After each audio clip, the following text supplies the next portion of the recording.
Hey guys, it's Chris with Double Eagle Gunworks, and we're going to talk about gun malfunctions today, specifically on the semi-autos. And most of the time with the malfunctions that you have with the semi-auto, you're going to correct it in basically the same way. But if you have there's various types of malfunctions that go on with the gun. One of the ones that you'll see probably the most would be a misfire, and usually a misfire is caused by either a light primer strike, so that the firing pin does not strike the primer hard enough to be able to set off the primer properly, or it's either a bad primer in the round itself. Now, to clear that malfunction, you're going to rack the slide to eject the spent round, and then that will put the next round into the chamber of the gun. Now, when you eject the round out of the case, go ahead and get it and take a look at the primer on it, and if it's just got a not any indentation really at all on the primer, then that would indicate a light primer strike, and you could try to put the round back into the chamber and try to see if the gun would fire again. Or if you're uncomfortable with that, just toss that round and make sure you stay safe while you're out shooting. But if there was a primer strike and it hit like it should have been deep enough to set off the primer, then it was more than likely a bad primer. So just be careful with that round, and go ahead and get rid of it just in case something ever happens and it causes you problems. So just go ahead and toss that round if it had a hard enough primer strike. At least it looked like it would have been, to be able to set it off and then get rid of it.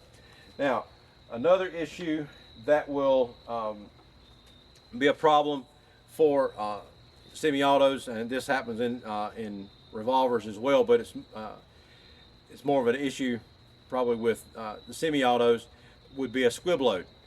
And the squib load is the primer sets the powder off, but there's not enough powder, or not the right kind of powder. It doesn't burn quick enough.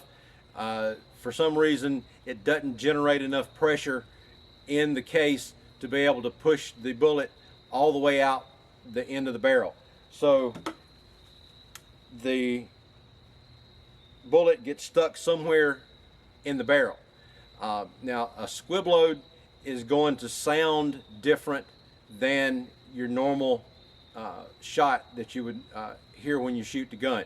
It's usually going to be a lot quieter. It's not going to be near as loud as what a normal shot would be, and it's just going to sound weird to you when you hear it.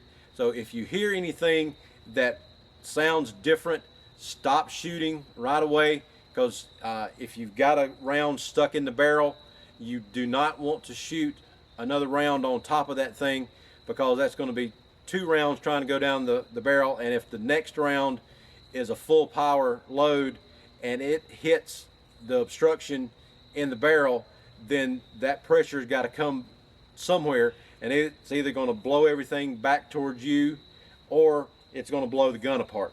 So always listen to your shots and make sure nothing sounds out of the ordinary. If it does, then stop firing, check the gun, and if you do have a round stuck in the barrel, the only way to get that out is to take the gun apart and drive that round out the end of the barrel, whichever one it might be closer to.